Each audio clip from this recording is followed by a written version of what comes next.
Blake Eastman, welcome to the Mindset Advantage podcast. I'm excited that you're here today. Yeah, thanks for having me.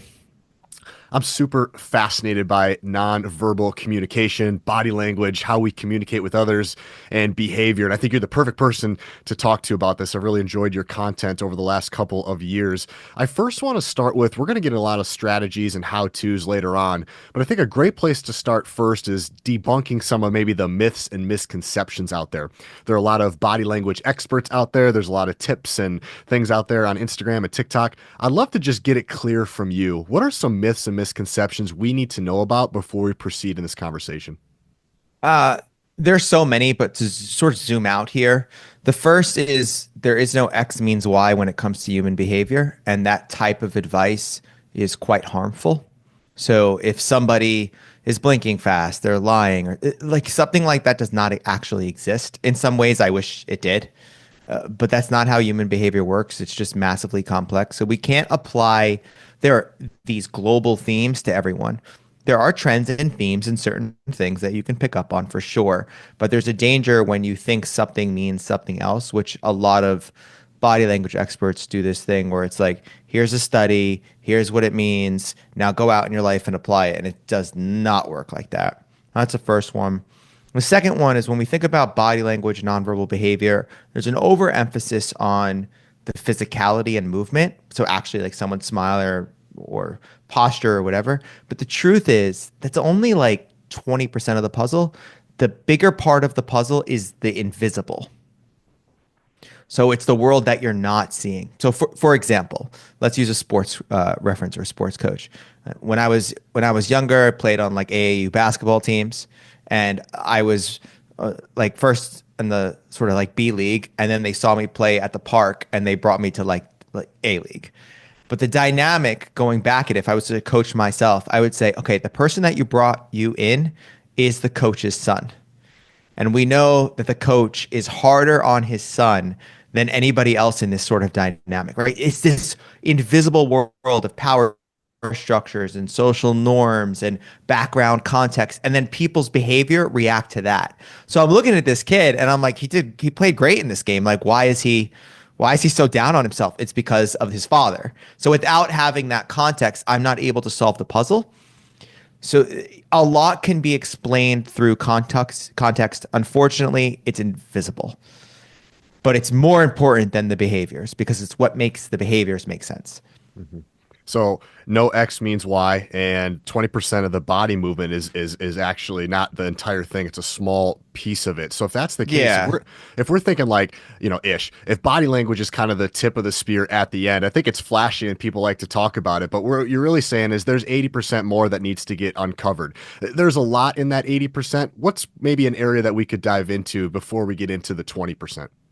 So for let's just take it from the perspective of let's take two perspectives. One example is like somebody playing a team sport, and then the other example is a coach leading a team, right? So if somebody's playing a team sport and you're in a group, there's all these hidden group dynamics and expectations about who is the best, who is the most effective, who is hardworking, who is not hardworking. Like talk to any team dynamic, and you'll say, people say like, oh yeah, Jason's talent's better than everyone, but he doesn't really work hard, or it just comes natural to him.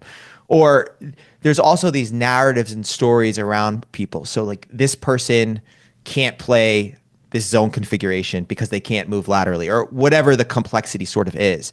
And it's all these thoughts and these ideas and these concepts. And then you walk into a setting and you have all the physicality and you have all the behaviors, but then you're matching those behaviors to that like invisible world.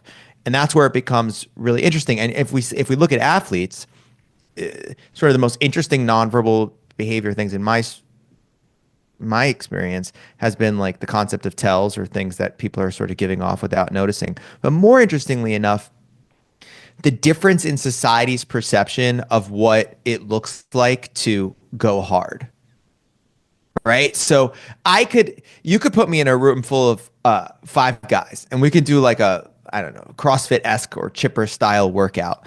And I could fake that it looks like I'm working harder than everybody else because relative to my facial expressions. You ever like do like a heavy squat and like at times you're like, oh, it's easy. And then you're like, ah. like they're really pushing it out, right? That's a perception. It's a physical perception. You're looking at someone's physicality and you're making an assumption that they're really pushing themselves. So like when I was running like ultra events, like towards the end of the night, if you looked at me, you'd be like, Blake wasn't pushing himself. And the reason was because I was like brainwashing myself to enjoying the fact that my feet are bleeding and my toenails are falling off. But I was just trying to keep a maintained face, right? And I think what happens in team dynamics and sports dynamics, you don't know or realize how much your intensity or lack thereof intensity impacts the perception of you as a team player. And I have seen this where, some people are also just like savage athletes that it comes natural and it looks natural on their face and it's very not motivating to the rest of their team or organization because they feel like, oh, well, you don't have to try as hard as I can. So I think there's a really interesting aspect in that. And then on the sort of coaching example, um, I always have a quote in corporate where I'm like, this isn't a sports team. Like, you're not going to motivate this team by approaching it from a sports team dynamic. And I think that's one of the biggest problems with coaching is that you think something works in one social construction and it doesn't work in another. So, like, personally, I like being abused and like yell. I don't mind that. So if someone like whispers in my ear or in the middle of a workout, be like, Blake, I thought you can push yourself. This is all you can do. I'm like, oh yeah, that works for me. That does not work for everyone. And there's times and moments in my life where that doesn't work. So a coach's ability to be hypersensitive to not only their behavior, but to the motivational fabric or paradigm of what works for that person. And usually this requires range and the oscillation between like strong and compassion, strong and compassion, strong and compassion. Like you will talk to people that have had a coach that was just like a complete asshole and really hard. They will only realize the value of that person maybe 25, 30 years later in their career. In that moment, they often hate that person. And I don't know if that is sort of the best. And then also like a coach today, like my coach, and the things that my coach said to me 25 years ago, he'd be immediately canceled today. Like there's no way he'd get away with that stuff, right? So there's an adjustment to the time. That's why I believe this world of complexity is nuanced and special. And I think the best practitioners are able to be dynamic, able to know what do I need to say to this person or that person. It reminds me of John Gordon talks a lot about the best coaches that he's been around. They have this back and forth between love and accountability, love and accountability. But he says that love needs to come first because they need to feel Mhm. that and then we can be accountable. I like that kind of that demonstration. I'd be curious from your experience, like how does a coach do that? What is a strategy? I agree. The best coaches are the ones that have range. I like the way you put that. How can a coach improve their range? Any sort of advice or strategy? Yeah, wherever start with what you're weakest at. So some coaches might be really good at getting people riled up and high energy and all. You don't need to work on that. You're good at that. Now you might need to work on the more compassionate side. Some of you might be more compassionate, more understanding, but don't have the sort of vocal range or characteristics to truly motivate someone. And it really starts with you. So you'll find certain coaches don't have range because they themselves haven't worked through their desire to be liked. They want to be liked by everybody. They want to be loved by everyone. And they're afraid to violate that love or trust by being a little bit assertive. And some people don't think that they should be liked at all. That's not what I'm here for. I'm here to push these people to the point of breaking. And if they break, that's fine. The ones that go through it will be world class, right? Okay. But you also have some other people that could be world class too if they just got the right motivational paradigms and the right way of seeing it. So noticing where your strengths and where your weaknesses are, and usually that comes from what makes you uncomfortable. So if having a really compassionate talk with a client's like scary to you, that's what you need to develop. I'm sure this is a tricky question to answer because it's very specific in nature, but I'm curious, what does the conversation or strategy look like for maybe it's an assistant coach or maybe a consultant like myself who's stepping into a room with a head coach that's very difficult and they don't really know the extremes or the dangers of their communication. They're kind of blind to this, but the assistant coaches are maybe pulling at you like, do you see what I'm talking about? This is what I got to deal with, or etc. How do you Mhm. deal with somebody that has no idea the extremities that they're getting to when it comes to their body language and communication?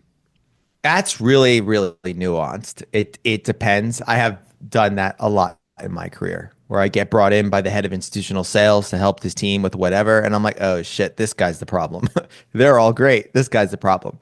And again, it comes from the power structures and stuff that is enabled. I'll tell you, as a consultant, as a coach for me, I had this moment once earlier in my career where I got into a situation that I had to say some things to the person that hired me, but I was finding myself afraid because I had no money. And if they were to ask me for a refund, I would have to literally give the money back. So I became less effective because I wasn't myself and I was afraid. So I have this sort of policy that whatever engagement I take on, I'm always willing to give them a refund.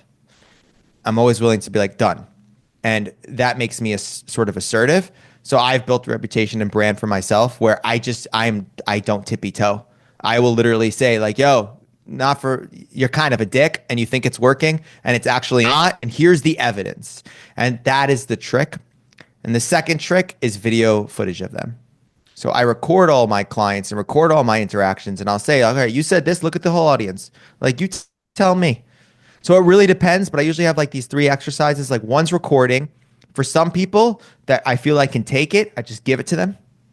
And then the third one is I do this like funeral thing where I'm like, imagine everybody that you've ever coached your entire life is at your funeral and they're telling stories about you. What are they saying? And I don't know, he had my back. He was one of the best coaches ever. Da, da, da. Now look at the video. Do you feel like you're in alignment with that? I'm like, oh no. So that usually gets them into place. But it is a dynamic type of way of approaching it. Because, you know, sometimes people egos are so big that if they're challenged, they'll just be like, who is this guy? Bye. Which is why as a consultant consultant or a coach or any practitioner, when you enter in a space, you want to make sure you're framed as having a high as authority as you possibly can. So most of the work that I do is C-level or at the highest level, or I'm like a private equity company hires me and I'm pulled into an organization at their directive. So they own the company. It is very hard to do things like this and really evoke change when you're coming in from the bottom. So you need to have buy-in from maybe not that coach, but from whatever the management structure is. I don't want to skip over those three strategies. I love that. So first is recording video. I think that's phenomenal. Second one is, hey, just give it to them. They take it. Third one, the funeral. So think ahead, like how do you want to be remembered, and are you living in alignment with that? Let's break that down for a second. So let's go back to the recording one, because I think what happens so often is coaches don't see it until they see it, and once they see it on film, to me it's a aha moment. Oh my gosh, I had no idea. Like the film doesn't lie. Talk to me a little Mm-hmm. bit more about the recording piece. Yeah, I mean, video in a world of so many different perceptions and perspectives, video is just a sample of reality. It's, you know, bits of information that captured a moment in time. And sometimes people, you know, you don't see your life externally. Like you see your life through your eyes and through your perception. So it's just a mechanism of stopping that. And sometimes having someone sit down and do that. And it kind of is, in a lot of ways, it's pretty, for all you coaches out there, you know, that stress, tape, tape, tape, tape, tape. It's kind of hypocritical to make your entire team look and analyze tape, tape, tape, tape, but you don't analyze your own tape, you know? And I think there's a responsibility to do that as well. So I'm a really big fan of video in everything I do.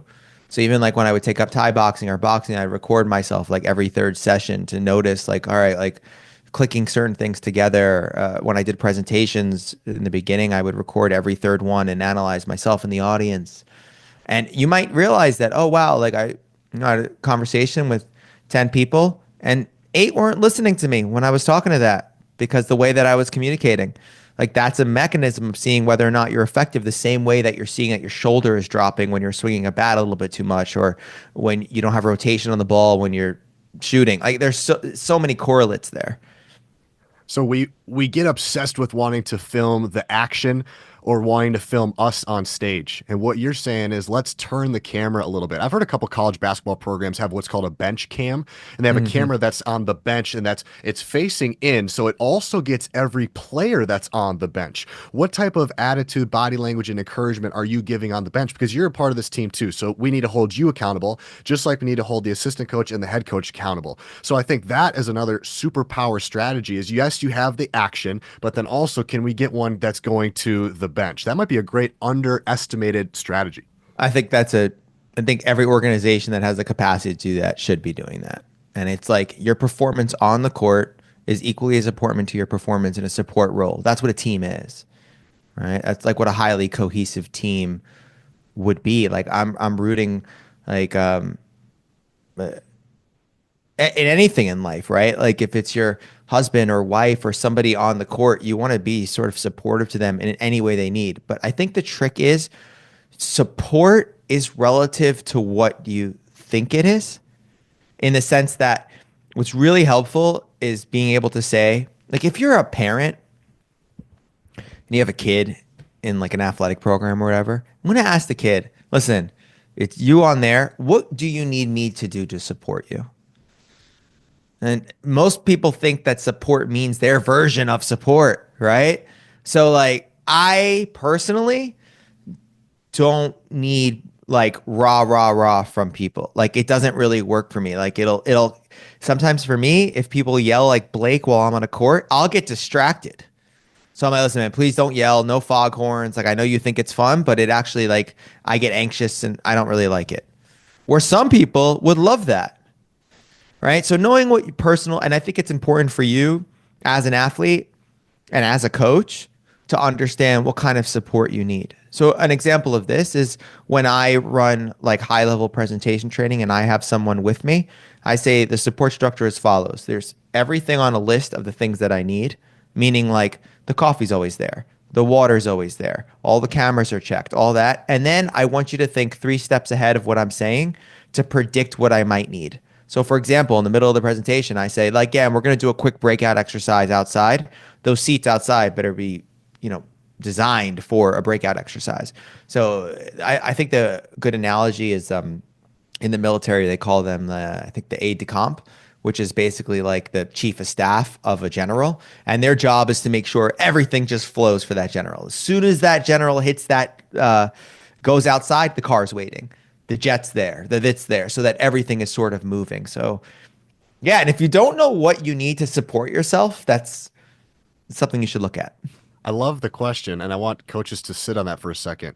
How can I best support you? I think so oftentimes as in coaches, we get in this role of like telling you what to do. This cue, do this, Hmm. do this. And there's not a lot of questions. I'm a big believer that if you want better answers, you need better questions. So one great question to ask, I mean, you could be at any point in the season, is to ask a player. Maybe it's a player you have a great relationship with, or maybe it's somebody that you're struggling with. And you're like, I can't get through to this kid.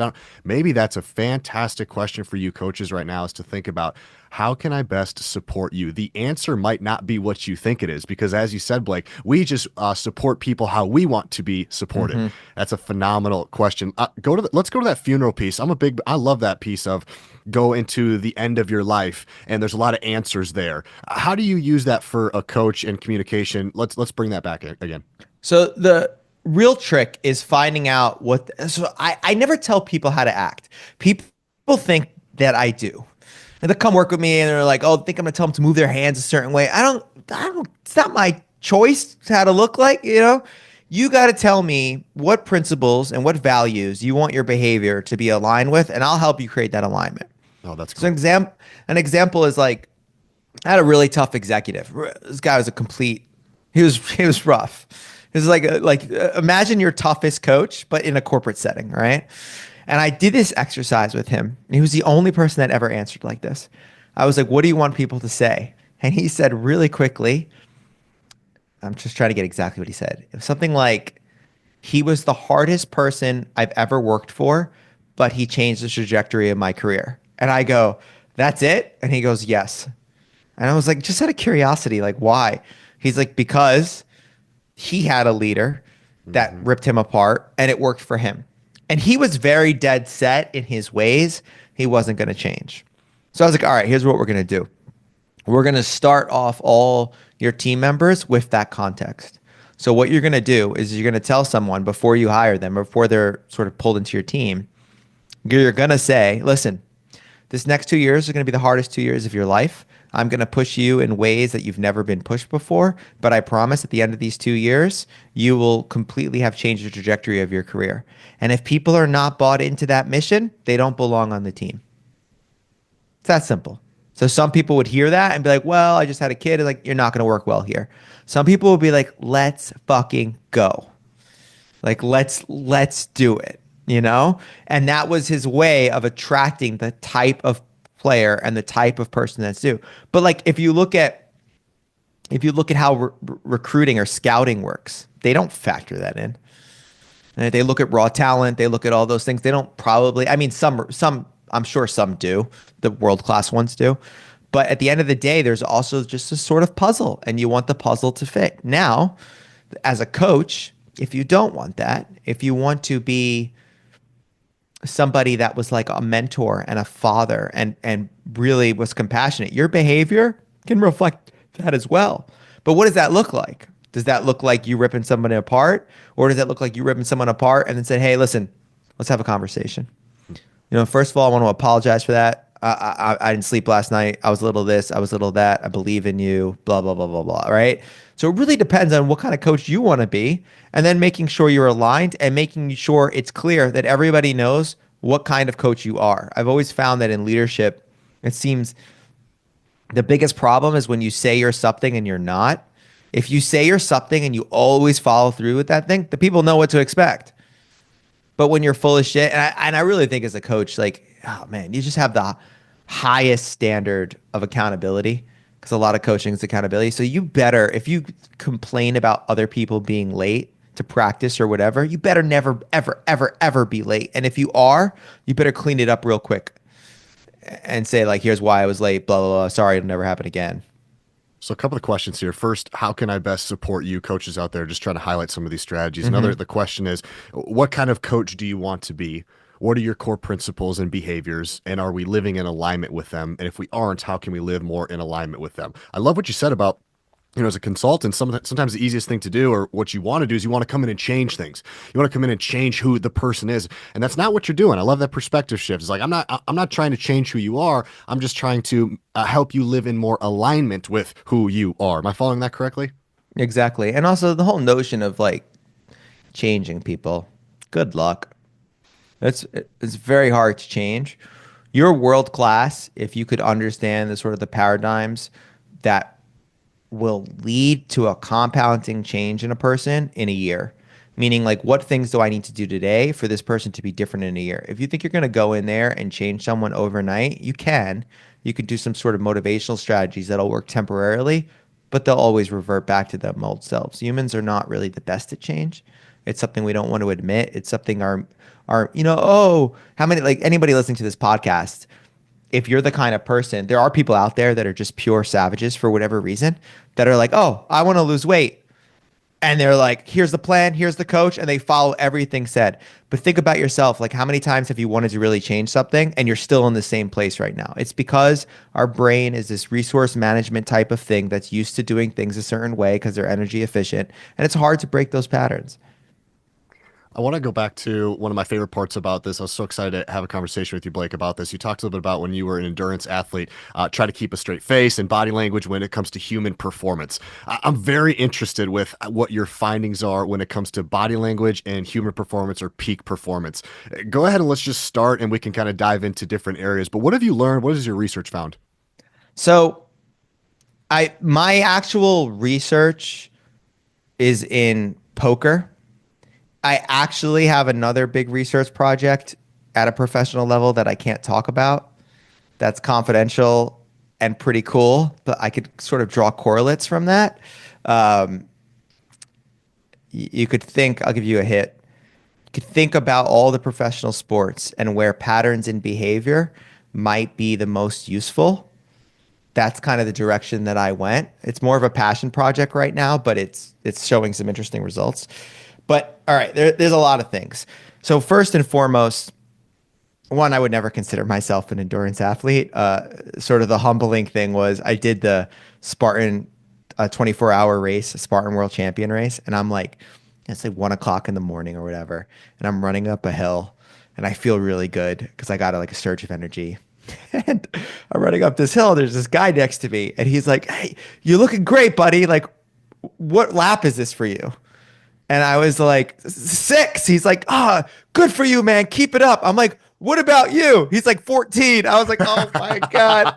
It was like the most humbling thing in the world. I started cursing at him. I'm like, you son of a bitch. As he just like runs like a 6 minute mile pace up a hill. It's like crazy. But I think there's a couple things to look at. So one, I think it's to look at the perception of you as an athlete.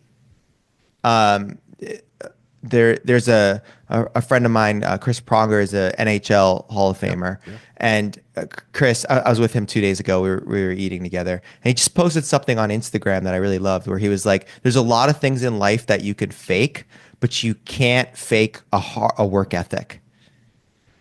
And I think that's so true, right? Like if you see somebody out there on the court and they just show up, like you have to understand that people form their perceptions of you as a byproduct of feedback loops over and like recurring feedback loops. So if it's like, yeah, if Blake's always the person that practice starts at 7, but Blake seems to be there at 5, just shooting around at that says a lot about you and your character.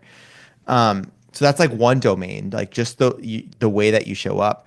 And the second, I think, which is really interesting, is which I have a lot of different views about, but your reaction to loss, challenge, frustration, all that type of stuff. And the reason why it's so contradictory is because you look at someone like Jordan, who seemed to be extremely tough about the people around him, right? But I think what tends to happen is people carbon copy the lessons from the greats, but don't understand that their social construction is not that. Like you're not in the 90s Bulls team. You're not a professional athlete. So this is not going to work. And but I do think that how you handle everything, like I always it always bothered me about let's just use an example. Like as a New Yorker born and raised, and Knicks will always be my team, which sucks in a lot of ways, but they will always be my team. Just like Carmelo Anthony. Carmelo Anthony's facial displays, it never looked like he cared. Like when he would miss a shot, he just had this like calm level of stoicism to him. It was nothing close to an intensity of like a Kobe Bryant or something like that, right? But that doesn't mean that didn't work for him. It's just as a fan and as somebody watching, I'm like, dude, like you don't even look like you care, right? Or the way that Shaq used to move back and forth on defense, like sort of catching up, like not running. I think Kobe made some reference to this, that Shaq would be the greatest of all time if he actually cared more, and it's something that he said. So there's this interesting balance, and I think it really boils down to you and how you want to handle things. Like for me, at the end of the day, I am a competitive person, but I'm not a competitive person by like competitions within. It's not about others. So like I played a WSOP event and made a final table, and I got busted out in fourth. And the person that got busted out in fifth flipped the chair and stormed off. When I got busted out in fourth, what I actually did was I got up, I shook every person's hand that was still in the game. I gave them a hug. I wished them good luck. The person that I liked the most, I said, take this down. And I walked away happy. And the reason why I make that decision is because of the fact that like that's how I want to lead my life, which is one of the reasons why like one of my favorite anti-motivation self-help books is Tim Grover's Winning. I think it's a phenomenal sort of perspective of, do you want to take on what is really required to be world class in something, and the amount of sacrifices you're going to have to make. And I think a lot of that is nonverbal, right? Like you can see, I remember I was in Thailand betting on Thai matches. Like I was Thai boxing. I was like, doing a little like degen behavior betting. And I was like, all right, I'm just going to go on intensity. That's it. So whoever I thought was the most intense, I'm going to bet on. So the person with their eyes gazed down and just like locked in, kind of like in that Tyson stare, it wasn't a good approach. Some of the more calm, even killed people, I saw my intense people get knocked out. I was like, damn it. Right. So it's really about what works for you and not carbon copying somebody else's image. But nobody likes anybody who's complaining and annoying and frustrated. Like, no, that energy just doesn't do well at all in a team dynamic. So I think intensity is good, neutral is good, but going into this world of complaints is never going to serve you. And the only time it will serve you, or the only time people will allow for it, if your raw talent is just so incredible that they have to deal with it. But I really feel like from my perspective, that's no way to be. I had a chance to interview Carrie Walsh Jennings, greatest female volleyball Mm. player of all time, and she told me that later in her career, she stumbled upon a little body language secret for her, that when things got hard, she would smile. So when they were down by two, or when her body was exhausted, things just weren't going well, adversity showed up at some point, she would smile on the court and she would feel her physiology change. And most times things would turn around for her and her teammate. Some of it was just kind of this play to, we talk about poker, right? Some of it was the play to the other team. Like the other team's kind of like she talked about, like, it was like Germany or Japan was like, what the hell? Like, why is she smiling right now? And it kind of got in their head a little bit. What are your thoughts on things like that, on leaning on Oh, something like a smile or things like that? I play all those psychological games every chance that I can get.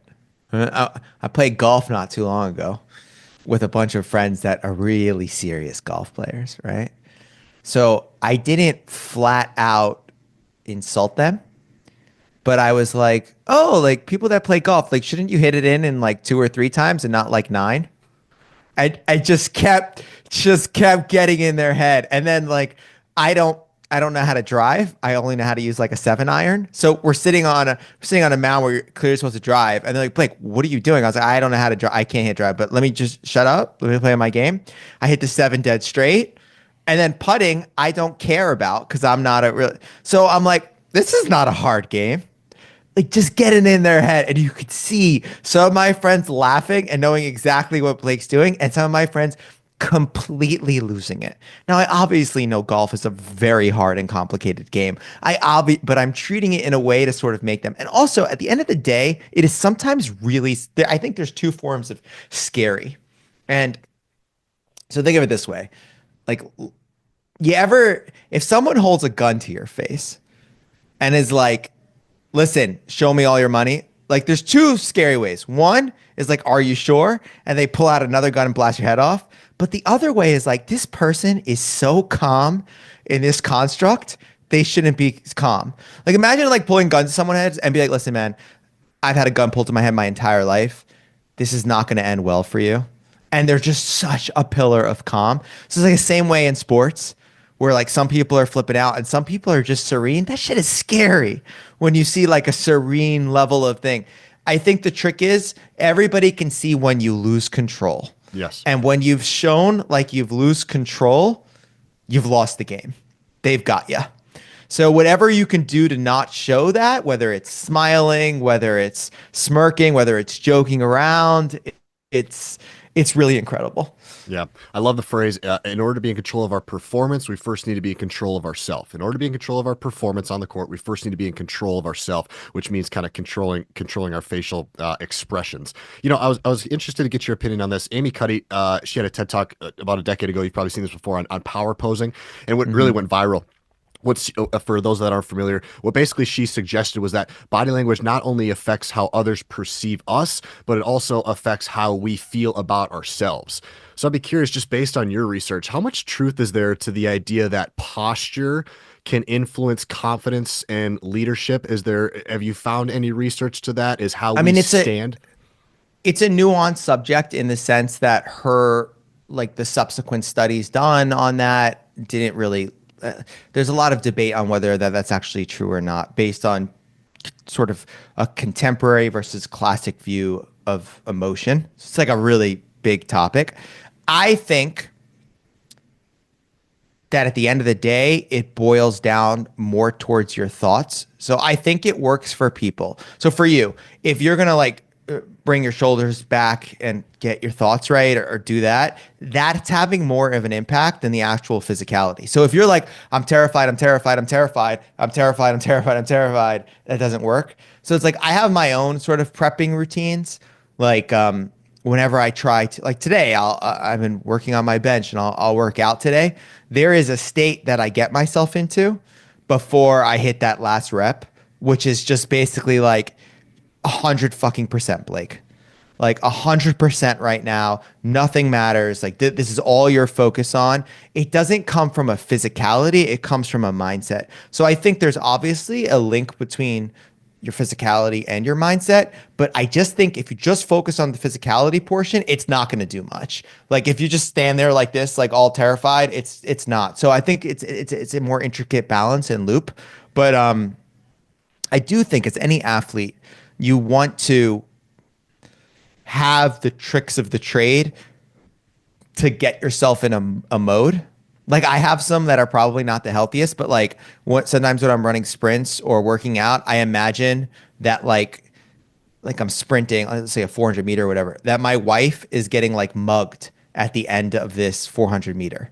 And it just channels this like raw aggression in me where I literally feel like I want to rip people's heads off, you know, and I just want to do that. Back to now, like a good person, my very close friend Alex Foxen, he's like a top poker player, has made like 40-50 million dollars, and was a D1 athlete, probably about to go to NFL, but had so many concussions he did something else. And it was funny, I was helping him and his company do some stuff, and I looked at a bunch of pictures and I was like, dude, why in every picture do you look like you want to kill everybody at the table? And he goes, because I do.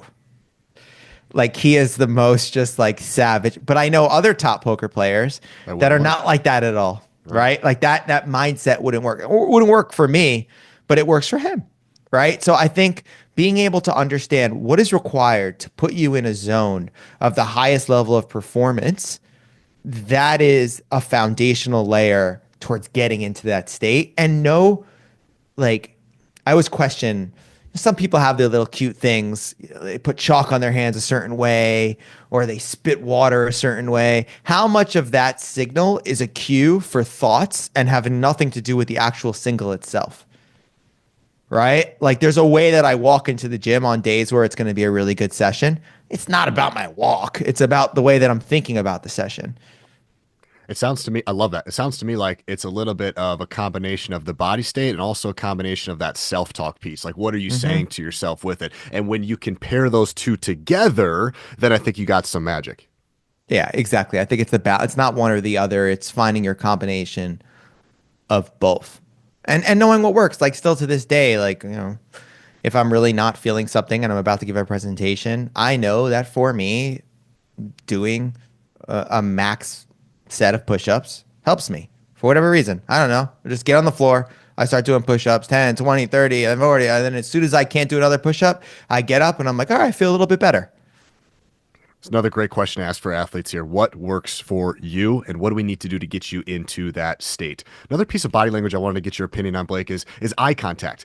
There's a lot out there about eye contact with, people not able to do it, and there's trauma, and there's a lot of different avenues to go around here. But what I've found is that some of the best teams I've been around, the coaches are very pro eye contact. That's one of our core values. Mike Krzyzewski at Duke, that was one of his three core values: is we're going to prepare, we're going to play defense, we're going to have eye contact. It's like those are the Mm. three things. Pretty cool. And you watch any of his huddles, you watch his masterclass, it's extreme eye contact.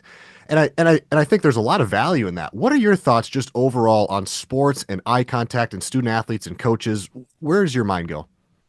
Yeah, it's such a complex area. I really like that example. So there's sort of sometimes these leading indicators or these things that we do that have side impacts that are more valuable than the thing that we do. Mm. So it's not the eye contact per se that is valuable. It is eye contact is a cue for a mutual level of respect between me and you, for a level of focus and intensity that is a standard in this dynamic. And that is what's creating the sort of culture. It's not the actual eye contact, right? Like, and then what also is, it's like, yeah, if you look at most huddles or most things, you know, people are off in different directions. It's creating a standard that's different than what you normally see, which has, oh, there's something different about this team. And people can't really put their finger on it. And it's like, oh wow, they're leaning in more. Their eye contact is better. Uh, I think there's a lot of differences in eye contact in terms of, or the right term is gaze direction. Um, you will find that looking down is probably going to be like, I don't like to give golden rules, but like you can if you can think about the sports construction. So like if you think about sports and competition, it is interesting to say like never look at the ground, right? Because like breaks and eye contact are more more aligned with perception of submission, more aligned with the perception of defeat, more aligned with those types of things. But there can be some differences. You can like sit down at the bench, look at the floor, and come back and have a greater level of eye contact. I would say that it matters more so on how people perceive you than anything else. So if you're not looking at someone and you're looking in a different direction, and that's just the way that you process information, like that's what I would. That's me sometimes. Like let's use a more complex example. I guess football, right? Like if there's plays and they're calling out a play and you're trying to process it, you got to let your coach know and say, listen, it may not look like I'm paying attention, but for me, when I look away, it allows me hear you better. So just to be clear here, I am paying full attention. It just looks like I'm not. You got to correct what somebody's perception might be. This could be a generation thing. I spent a lot of time in high school sports and teams, and it could be a generation thing. I'm not sure, but it seems like the younger, and maybe as you grow older, you get more confident and comfortable with eye contact. But it seems like that high school realm, there's a lot of guys and gals who really struggle with holding eye contact, and maybe they aren't aware of it. Maybe they don't give a shit. Maybe they're not even paying attention. I don't know. What would your kind of hypothesis be on why maybe student athletes struggle with keeping eye contact on a presenter? I mean, high school, it's high school. You're developing. You don't have a sense of self. You don't know who you are. And sometimes our expectations for students in society is that you should be where I'm at. It's like, I didn't speak like this when I was in high school. I didn't have the confidence that I have right now when I was in high school. I was in high school. I wish I could go back and like take everything I know now and play games when I was 16 and 15. That's not how it For sure. works. So I think you got to meet people where they're at and understand that, yeah, a lower level of socialization, a lower level of gaze direction in a high school makes total sense based on hormonal exchange, based on the fact that these people are dealing with challenges that they never have dealt with and don't know how to deal with. And on the counter to that, if you're the kind of person that doesn't have those issues, you sort of you shine. Like I knew athletes like that. You ever meet an athlete that like is not that they're not exceptional, but they encapsulate the bigger picture. So their raw talent's not incredible. They don't work to death, but they work slightly more than everyone else in every sort of competency, and that's their value. They're a more holistic player, as opposed to somebody that has just drive and intensity. And I don't know if, I'm sure that the world-class athletes kind of are like that in high school. And the ones that are not are not. Like there's a natural propensity too. When it comes to athletes, what's another piece that you wish more athletes knew about body language or nonverbal communication? I really would say the team stuff that we're talking about. So the impact that their behavior has on the people around them. Let's double click And there. Yeah, keep going. yeah, like, I have seen certain people like rip apart their teammates. I said, how do you rip them apart when you fucked up the first two quarters? Like, what are you saying? Like you don't earn that right now. Or how do you rip apart somebody that's working harder than you, but maybe doesn't have your raw talent? So I think there's this sort of inclination to sort of lash out. And the truth is, you don't understand the ripple effects that your behavior has on a team dynamic. The same way everybody talks about those rah-rah moments where there's like a really good speech in the second half when things aren't working and everybody's like, yeah, let's do this. At the same other side, when you're annoyed or frustrated or whatever, that has the same ripple effects. And that could bring people down. And somebody, you throw the perfect pass and it slips out of someone's hands. There's some people that you say, like, what the hell? Get your head in the game. You can't miss that shot, and it'll work. There's other people that need, don't worry. Like, you got it. It's a little too high. It's not your fault. Like, just get your head in the game. We got this. Don't worry about it. And that's going to lead them to more higher performance. So I think there tends to be this blanketed approach to everything that doesn't work. And that's why like legends, like people like Phil Jackson understood the nuance and understood team dynamics and was able to create a puzzle. It's kind of one of my friend Chris Vasquez, who owns a really high level tech. We were in a mastermind together, and he said something to me. He's like, Blake, you got to stop being Kobe Bryant and start being Phil Jackson. And I was like, wow, what a good reframe. Like, it's not about me. I run a company. I have to put the puzzle pieces together to make this sort of work. And I think every athlete has a responsibility to kind of think like that sometimes. Like you're part of a team. And if you're not in a team sport, who cares, right? If you're playing like singles in tennis or golf, this is a different type of thing. Then you need to manage the team around you, like who supports you and all that type of stuff. And you need to know what you want. So like like my coach last week, we did leg day, and I thought we were done, and he was like, "We're not done. Like you're gonna lunge back and forth up the street," and I thanked him for that because that's what I like those things. But I don't like those things every day at 39 years old, right? I like them once a week because I have a life and I don't want to be so sore that I can't climb up steps, and like I want to be in good shape, but I don't need to be jacked or anything like that, right? So it's all, I think the through line here is it comes back to this sort of alignment and impact that you want to be in line, you want to have the impact that you actually have. And then also at the end of the day, having different perspective shifts about like it's this is just a game. Sometimes frees people up to play better than the story or narrative that they have about the game because it creates a false. There's also just like I feel like you're way more likely, not everybody, but you're more likely to get into that flow state when you don't have all these external pressures on yourself. And I think the best performers, they're able to do that in their own weird way, where it's like, I want the ball, not because of failure, but because of I want the ball because I know I'm best suited to perform with the ball in this constraint. And that's what it is to be fundamentally clutch, right? Like that's what it's all about. What's the nonverbal communication advice to coaches who are craving a more trusting in a safe environment? Psychological safety is a big word right now. Maybe a new coach that wants to create trust with their team. What's the advice for coaches who are looking for safety or trust within a team on the nonverbal side? I would say going back to recording yourself and ask yourself if your interactions actually create trust. So like if you're in safety, so if you're prone to outbursts or if you're prone to like a high level of facial reactivity, like someone does something and you're like, oh my God, how many times have we been through this? That's not going to create a safe environment. Right. So you got to catch yourself and see yourself. I would say everybody out there is really helpful to record yourself. I would totally 100% do that. I mean, there's certain sports where it's easier. I would say basketball is probably the easiest. You just put a camera on the other side of the court, focused on the bench, mic yourself up, but not only in performance, also in coaching sessions, in the ways that you push people, in the ways that you do that thing. Like I would really get an understanding of what you actually look like because you might be surprised. You might be somebody who really believes in psychological safety, but your face doesn't show it.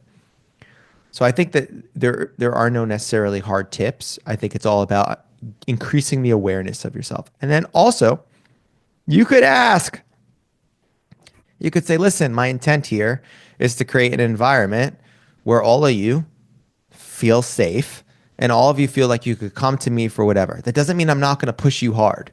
That doesn't mean that I'm not going to tell you what you need to do. But you could just say that and then people know what's going on. Or you could tell stories that illustrate that and build the culture that way. Isn't it funny how the most obvious is like once you said it, it was like you could just ask, like, yeah, no shit. You could just It's ask, but we forget that, don't we, Blake? We forget it, how easy it is just to ask the question, hey guys, how am I doing on a scale of 1 to 5 on creating safety here? Give me some feedback. It's hard to do that. Why? and I don't know. there's and what's so interesting about sports is there's certain dynamics where if somebody said that, everybody would start laughing at you. Sure. To be like, safety? What the hell are you talking about? And there's other dynamics where it would be like, yeah, you know what? When and it's hard for me, man. Like, I don't know. I think there's many paths to the top of the mountain. I think the principle of safety is way more important at a high school level, even a collegiate level. But when you get to a professional level, I mean, there's an expectation. You're being paid for this. You're being paid for all of that, right? Like it it kind of differs. But it's again, it goes back to your choice. If you want to create, you could create a psychologically safe environment by saying, I am tough, I yell at you, I do all this stuff. But if you ever feel like I am wrong, speak up. That's creating a safe environment. Psychological safety has a really bad rap. I mean, I could trace the sort of origins of this. It comes from the big study out of Google that found that psychological safety was the biggest predictor of team success. But when you say the word psychological safety, it means so many things to different people. Yeah. Like the truth is, the foundational thing is people felt safe to speak up. That's what it is. You could feel safe to speak up in a culture that doesn't look like it. Like some of my friends, like I have friends that like will be going on something. I could be like, yo, shut up. Like da da da da da da da da. It's a very safe environment. But to somebody else, if they look at it, they're like, oh my God, Blake, you're not creating safety. I'm like, I know this guy for 25 years. Tell him how it is. You know what I mean? So it really sort of depends, but I would really be careful at a high school level based on the trends of our current.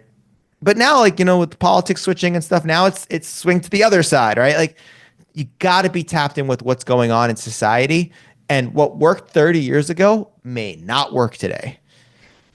I'd be remiss if I didn't ask you this as we kind of close down here. You conducted the largest behavior study ever conducted on poker players. I think if I read correctly, it was like this 10-year study. I mean, this is going to be impossible to answer in 5 minutes, Blake, but what were some surprise? Tell us about what was it, Yeah. and then what was something surprising? We do have a lot of poker players that tune in, so I'd just be curious to tap into that. Most surprising thing was probably the highest amount of value from a from areas on your body to potential for information was your hands.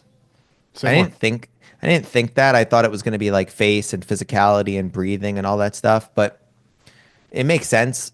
You don't need to talk while you play poker, but you have to use your hand all the time. So we found that the highest potential foretells was basically pre-flop, and it's when you check your cards and what you do after.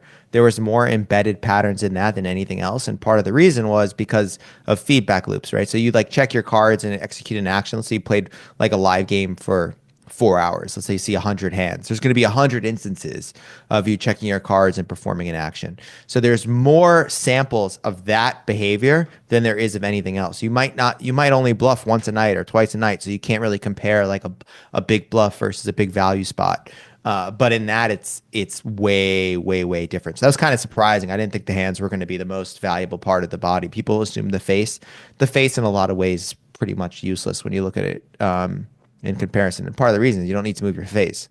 Like at a poker table, if you say, ask me a question, I don't have to answer. So when you say hands, is it checking cards or playing with chips? Is it fidgety? Like, what was it that was like? It's more it's complicated.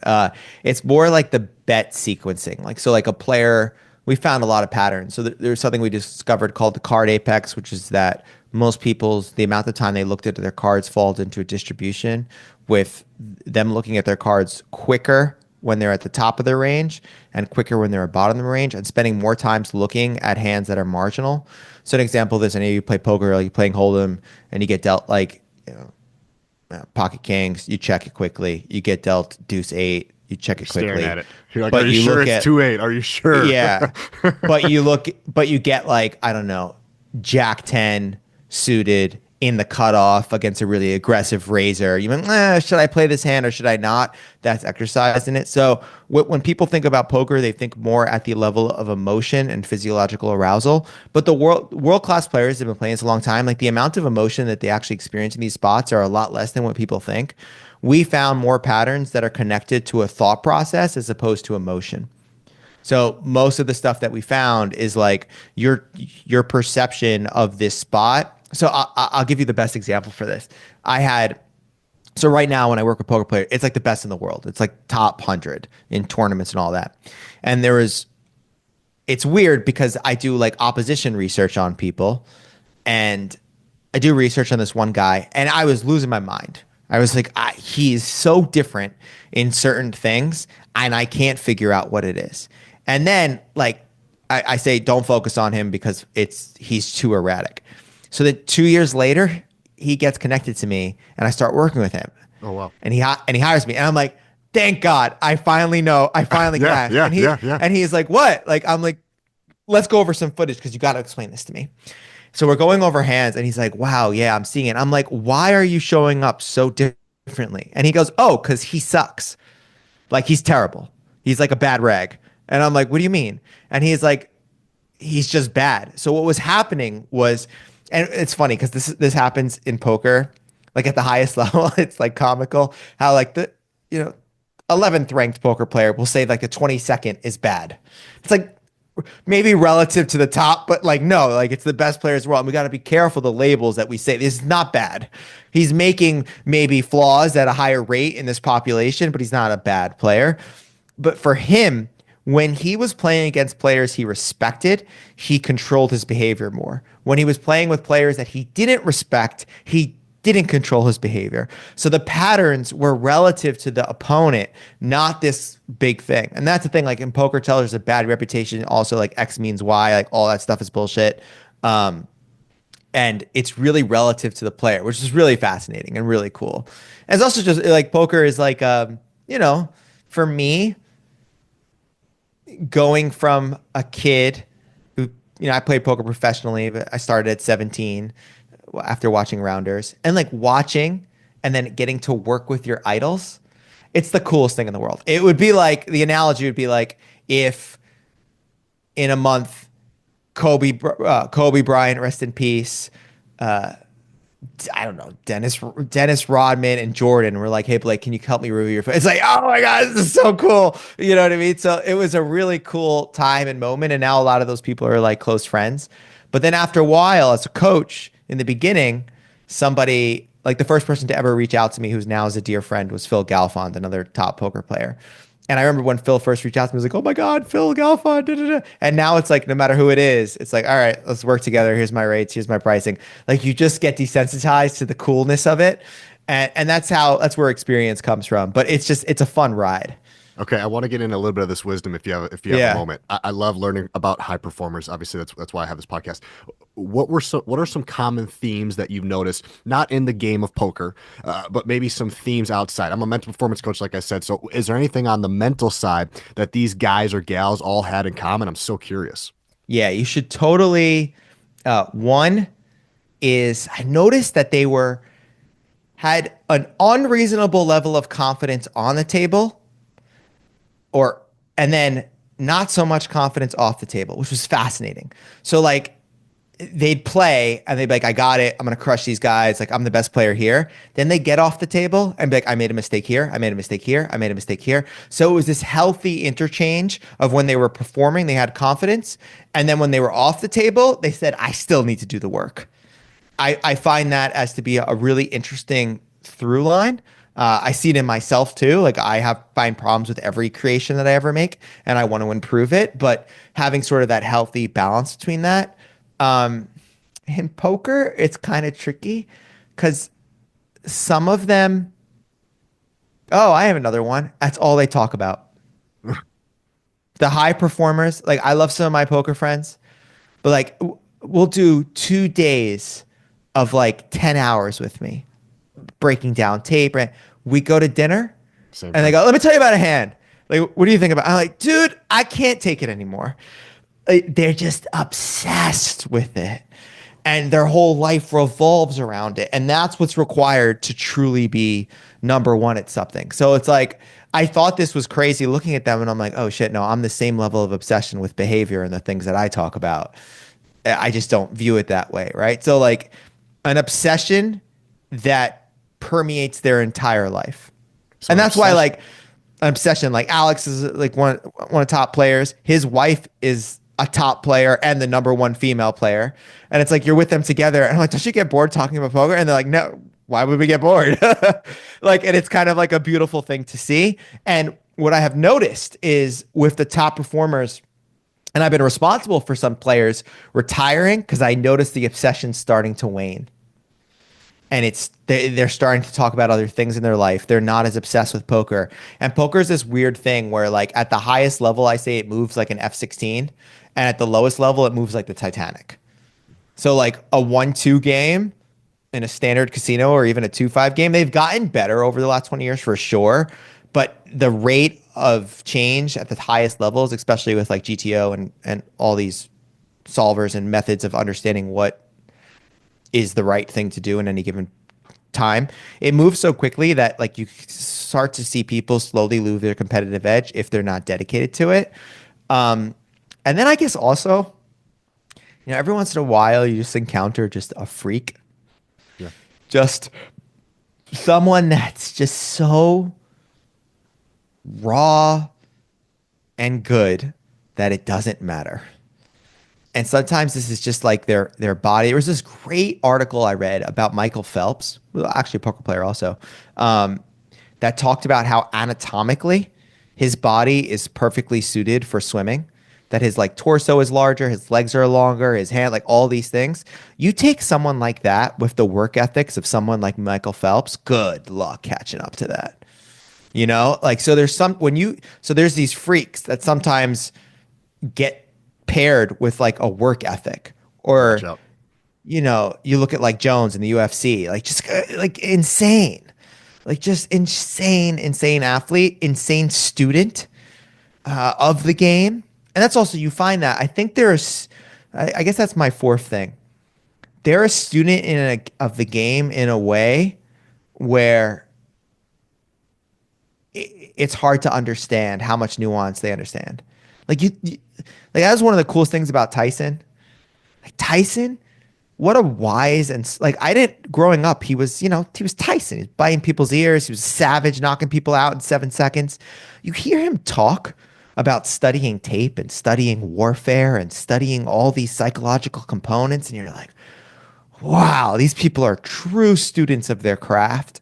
And I think what happens is when you stop becoming a true student of your craft, you've lost your edge. And I think the best never stop. And when they know that they need to stop, they stop. They're like, all right, I'm not interested in this anymore. I don't have the passion anymore. So I'm going to do something else with my life. Those are some great pockets of wisdom. When I think of the poker at the highest level, we see their long days, right? Like I don't know nearly as much as you do about the game, Yeah, man, yeah. but I know they're like long days, right? Something that I think is a skill on the mental side is their ability to focus for long periods of time, and I'm gonna guess that they kind of go in and out, right? When they're focused, and then when the hand's over, maybe they come out and it comes in and out, or maybe it's just all in focus for 10 hours. I don't know. But how do you teach that, Blake? How to focus? Is that something that they just have? How can we take some of those lessons on focus? Because I think they do it at the highest level. Yeah, I've mental game is a component of every single thing I teach. It's the foundation of every single thing I teach. So we had a program called the Mental Edge I made people go through before even working with me. Oh, I cool. have to look out for mindset. I'm always doing with that. There are some really exceptional mindset coaches in poker. Probably the most famous being Elliot Rowe, who's worked with like everybody both in sports and in poker. Wow. And people like Jared Elderman too is also exceptional. So there's people out there. I think if you're not in poker, if you're not doing mental game coaching, you're not a top performer. Right? It's just like kind of a requirement, in my opinion. Mhm. The difference about poker is, which is hard for some athletes, like all you athletes listening, I know you've probably had a moment where you had to dig deep, right? Like you had to really dig and exert yourself in a way that it's like, how did I do that? You can't really do that in poker because poker, they're not athletes, they're cognitive athletes. You're thinking about decisions. So you can't like tap into aggression, like, let me go. Like, you have to be more balanced. You have to be more cognitively aware. You have to be more focused. You have to be more all those things. So it's really important that sort of what works for you or not. And I think in back in the day in poker, like we used to make jokes like, you know, I played a 48-hour session last night and that was like rewarded. And now things more like sleep and performance and good nutrition and good lifestyle and good balance, that's more of an important thing. And I also think that sometimes that stuff is an edge. Like it's the biggest edge. Like you get two people that are both intellectually incredible and you put one person not have slept for the last week, the other person's going to run them over. Like it's that simple if they play for a long period of times. But yeah, poker it's not a sprint. It is the definition of a marathon. It is very hard. Like playing World Series of Poker, like I remember I had a deep run in the main event. By day five, there was like we start with 10,000 people. By day five, there's like 150 people. I'm dead. Oh, I'm making bad decisions. I'm not sleeping. The adrenaline rush of like, oh my God, I'm playing in the main event at the World Series of Poker. Like there's all that type of stuff. So learning how to deal with that is something that you'll find these top performers, they're just like, okay, they don't get so impacted by it. Where the people that are newer to it will be up all night talking to their friends about a hand they played or something like that. Man, that's so cool. That brings me kind of my last question here. So, expert in poker, I'm so interested in there's so much to we could do a whole podcast just on that, Blake. But as we close down, what is a lesson that athletes can pull from the poker world or the poker players you worked with? And then what's a piece of advice that coaches can learn from the poker world? If I want to try to, I know this is a unique question, but if we kind of want to mold these two parts of your life or my life and your life, if you will, what's something an athlete can pull from the poker world? What's something that a coach can pull from the poker world when it comes to nonverbal communication? I think an athlete can pull from the poker world all of the insights around strategy and process. So poker is a game where you can't be focused on outcomes. You could only be focused on process. So the difference is this. Let's take basketball. Like your form for shooting could look good, but in poker, it's like your form is looking good, and then all of a sudden someone shoots the ball as it's about to go in because it's based on a foundation of variance. So in poker, you could do everything right and not be rewarded. The thing is, you'll be rewarded over time if you make the right decisions, but you're making right decisions based on incomplete information. It's a little bit harder.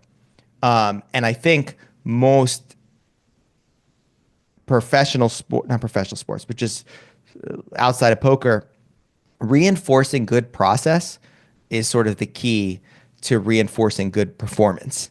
And I think that's something that you learn in poker that's hard to learn in anything else. Because in basketball or any other sport, like you could do something wrong and it could still work for you. Where in poker, if you do something wrong and it still works for you, it could be a great month or a great week, but over time, you're going to lose. Hmm. So I think that's learned in poker quicker than it's learned in professional sports. And then I think from sports to poker, it's probably the rest, recovery, training stuff that's required. I think it needs to even be just as much, if not more, for poker players. Because, like I said, it's very hard to make good decisions that. So like the protocols of a world-class athlete in terms of how they rest, recover, repair should be applied to most poker players as well. Yeah, pretty cool. Blake, this is a lot of fun. Thanks for taking the time to do so. How can my Yeah, listeners best support you?